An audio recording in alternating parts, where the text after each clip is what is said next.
Assalamualaikum warahmatullahi wabarakatuh.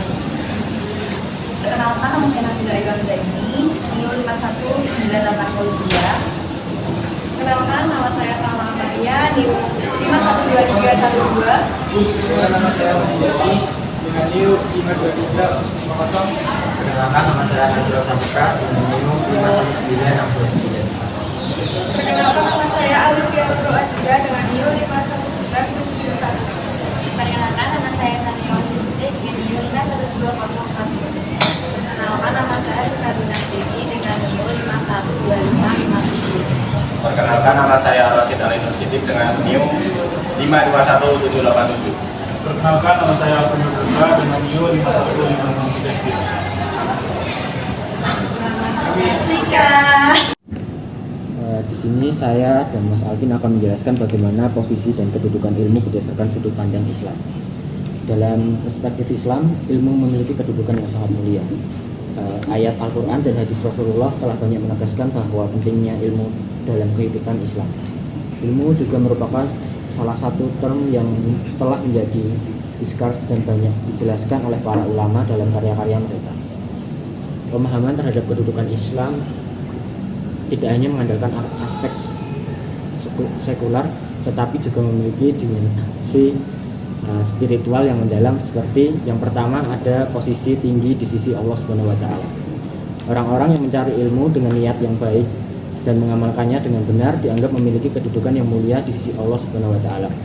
Mereka diberkahi dengan peningkatan kebijaksanaan, keberkahan dalam hidup, dan pengampunan dari Allah Subhanahu wa Ta'ala. Pencarian ilmu dalam Islam adalah jalan menuju keberkahan dunia dan akhirat. Kemudian yang kedua, ada ilmu sebagai sarana mendekatkan diri kepada Allah. Ilmu juga dianggap sebagai sarana untuk mendekatkan diri kepada Allah Subhanahu wa Ta'ala. Semakin banyak seseorang belajar tentang penciptaan Allah dan hukum-hukumnya, semakin besar penghargaan dan ketaatan yang dapat mereka tunjukkan kepadanya. Ilmu dapat membantu seseorang lebih memahami agama mereka, memperdalam iman, dan menguatkan hubungan spiritual dengan Allah. Kemudian yang ketiga, ada dasar-dasar ilmu dalam Al-Quran dan hadis. Al-Quran, kitab suci umat Islam, memberikan penekanan yang besar pada pentingnya ilmu. Salah satu ayat yang sangat terkenal adalah surat Al-Mujadilah yang berbunyi, Allah akan meninggikan orang-orang di antara kamu yang beriman dan orang-orang yang diberikan ilmu pengetahuan beberapa derajat. Ayat ini menunjukkan bahwa Allah Subhanahu wa Ta'ala memberikan kedudukan yang tinggi kepada orang-orang yang memiliki ilmu pengetahuan. Selain itu, hadis Nabi Muhammad SAW juga menggarisbawahi pentingnya ilmu. Beliau bersabda, tuntutlah ilmu dari ayunan hingga liang lahat kubur. Pesan ini menekankan bahwa pencarian ilmu harus berkelanjutan sepanjang hidup tanpa batasan usia atau waktu. Nabi Muhammad SAW juga mengatakan orang yang berjalan dalam pencarian ilmu, Allah akan memudahkan baginya jalan menuju surga. Kemudian selanjutnya akan disampaikan oleh Mas Alvin. Oke, saya akan melanjutkan poin keempat, yaitu ilmu sebagai beban tanggung jawab. Dalam Islam, ilmu tidak hanya dianggap sebagai harta pribadi, tetapi juga sebagai beban tanggung jawab. Orang-orang memiliki pengetahuan dianggap bertanggung jawab untuk menggunakan ilmu mereka dengan baik, menyebarkan kepada orang lain, dan menggunakannya untuk kebaikan umat manusia. Ini mencerminkan ajaran Islam tentang pentingnya berbagi pengetahuan dan memberikan manfaat kepada masyarakat. Selanjutnya, poin kelima, adab dalam mempelajari ilmu. Dalam Islam, ada betapa pentingnya memiliki adab atau etika saat mempelajari ilmu. Para pencari ilmu harus memperlakukan pengetahuan dengan hormat, tidak sombong atas keberhasilan mereka dalam memahami sesuatu, dan selalu siap untuk belajar lebih lanjut. Adab Islam juga mengajarkan untuk berbagi ilmu dengan rendah hati dan menghindari penyalahgunaan pengetahuan untuk tujuan yang buruk. Dapat diambil kesimpulan dalam sudut pandang Islam, ilmu memiliki kedudukan yang tinggi dan penting dalam kehidupan manusia. Ilmu tidak hanya dilihat sebagai peningkatan kecerdasan, tetapi juga sebagai cara untuk mendekatkan diri kepada Allah, memberikan manfaat kepada masyarakat, dan mengembangkan adab yang baik. Oleh karena itu, Pencarian ilmu dan peningkatan pengetahuan selalu dianjurkan dalam Islam sebagai langkah menuju kesempurnaan spiritual dan keberkahan dalam kehidupan. Materi selanjutnya yaitu budaya keilmuan dan sejarah Islam dari zaman Rasulullah sampai ke Khulafaur Rasyidin yang akan disampaikan oleh saya Azizah dan Salma. Sebelumnya kita akan mengenal sejarah Nabi. Sebelumnya kita akan mengenal sejarah singkat tentang Nabi Muhammad SAW. Yang pertama, Nabi Muhammad lahir pada tahun 570 Masehi di kota Mekah. Selanjutnya, pada usia 25 tahun, Nabi Muhammad menikah dengan Khadijah, seorang wanita kaya yang telah lama menjanda. Kemudian pada usia 40 tahun, Nabi Muhammad menerima wahyu pertama dari Allah Subhanahu wa taala yang menyeru manusia untuk beribadah kepadanya. Kemudian pada awalnya dakwah Nabi Muhammad dilakukan secara sembunyi-sembunyi karena banyaknya tantangan dan penentangan dari kaum Quraisy yang masih mempercayai berhala-berhala. Namun ketika jumlah orang yang memeluk Islam semakin banyak, Nabi Muhammad mulai menyebarkan agama Islam secara terang-terangan. Nabi Muhammad juga mendirikan rumah Al-Arqam bin Abil Arqam sebagai tempat pertemuan dan pendidikan Islam pertama. Selama perjalanan dakwahnya, Nabi Muhammad menghadapi banyak rintangan dan penderitaan, tetapi tetap melaksanakan tugasnya dengan baik. Selanjutnya akan diteruskan oleh Salma. Baik, tadi sudah dijelaskan tentang runtutan Nabi Muhammad dari awal hingga akhir. Nah, selanjutnya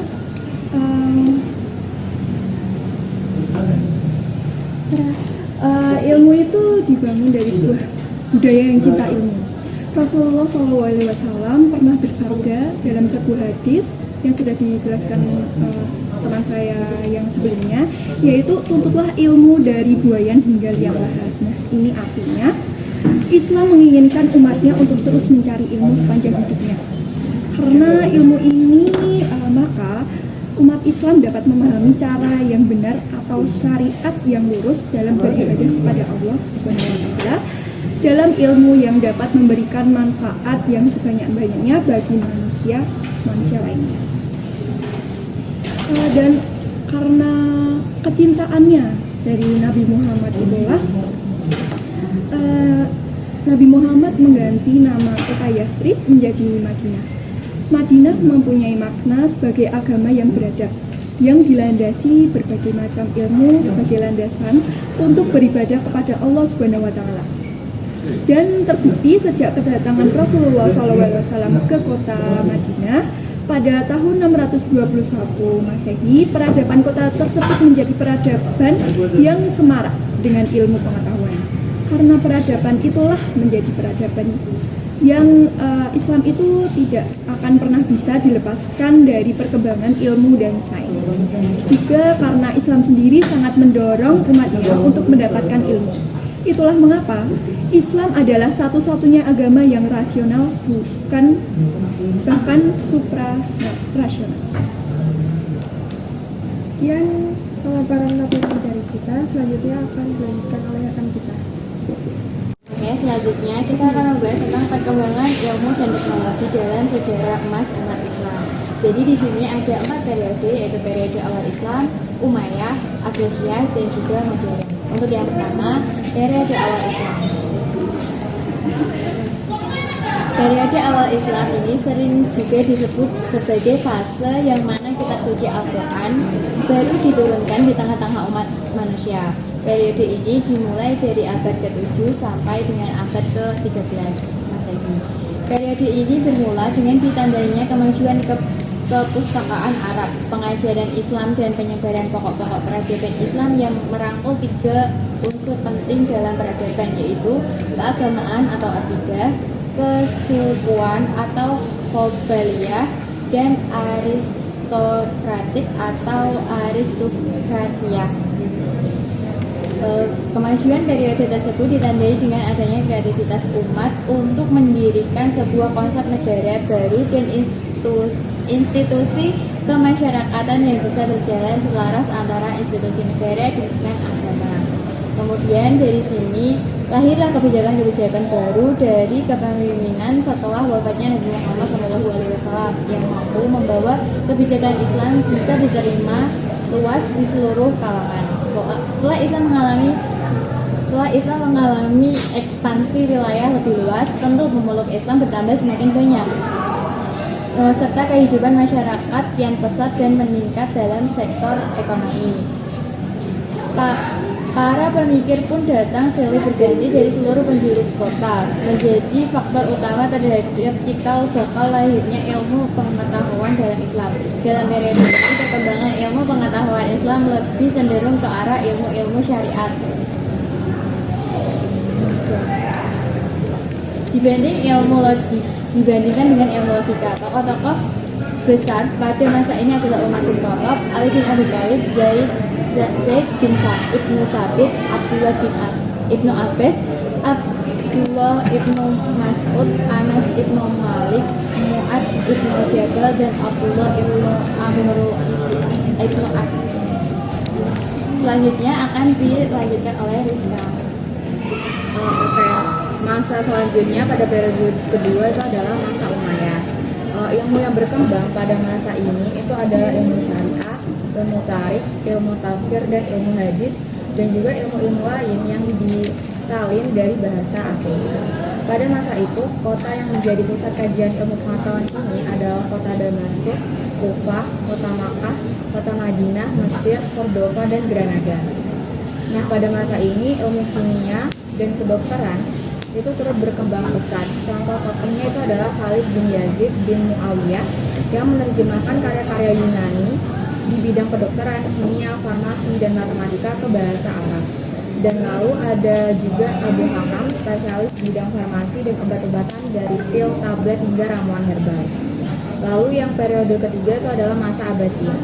Pada masa ini itu mengalami puncak kejayaan bagi peradaban Islam disebabkan karena gerakan terjemahan besar-besaran naskah asing ke dalam bahasa Arab. Contoh karya yang diterjemahkan itu adalah di bidang astronomi, lalu buku-buku bidang filsafat, dan juga kedokteran. Lalu terjadi juga perkembangan berupa pembuatan kertas. Nah, pada masa ini juga itu kemajuan ilmu yang paling menonjol adalah dengan adanya fasilitas berupa perpustakaan dan observatorium Baitul Hikmah. Lalu juga didirikan sebuah institusi jadi Syafir Academy, yaitu sebagai pusat filsafat. Ekonomi juga berkembang pada masa ini. Mereka menggerakkan perdagangan barang-barang mewah dan juga bahan pokok. Mereka juga membuat gerbang perekonomian dengan dinasti Qiang di Cina. Lalu periode selanjutnya akan dijelaskan oleh Bila. Jadi yang keempat yaitu periode modern secara umum dimulai dari akhir abad ke-18 hingga saat ini.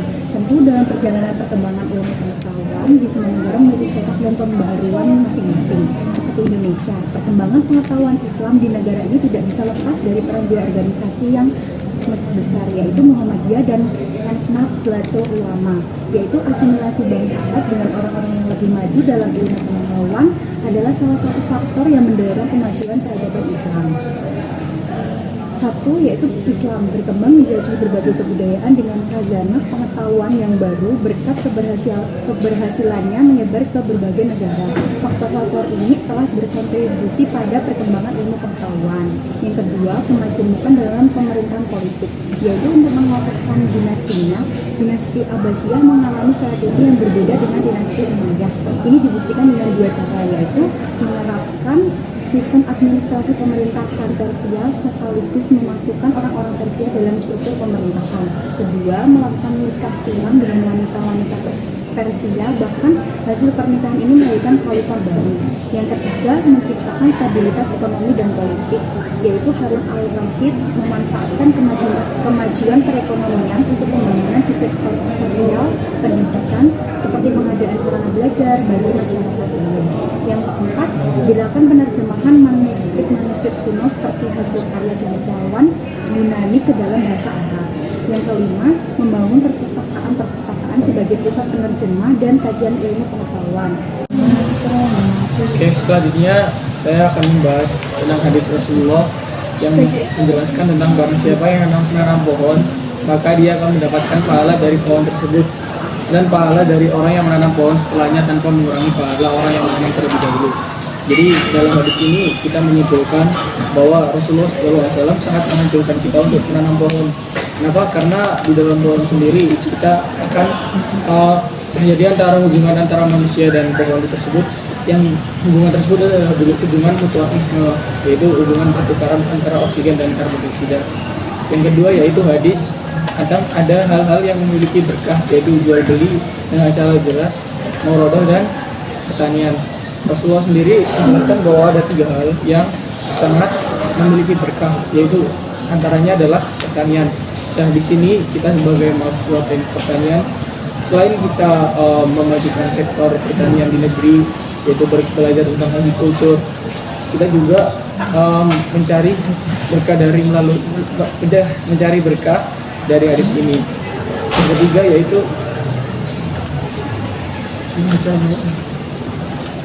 yaitu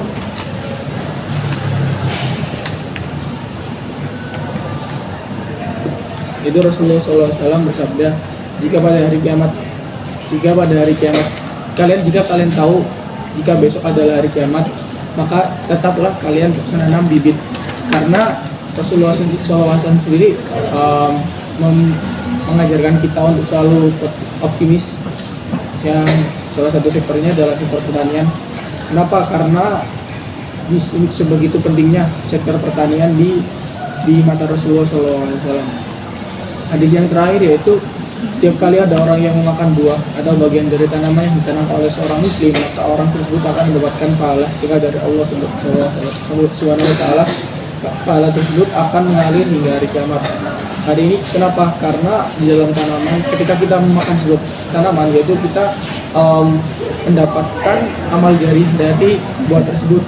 Karena ketika kita makan buah tersebut, kita memberikan energi dari orang yang memakan buah tersebut, dan energi tersebut bisa dibuat kebaikan. Jadi kebaikan tersebut bisa menjadi amal jariah seorang tersebut.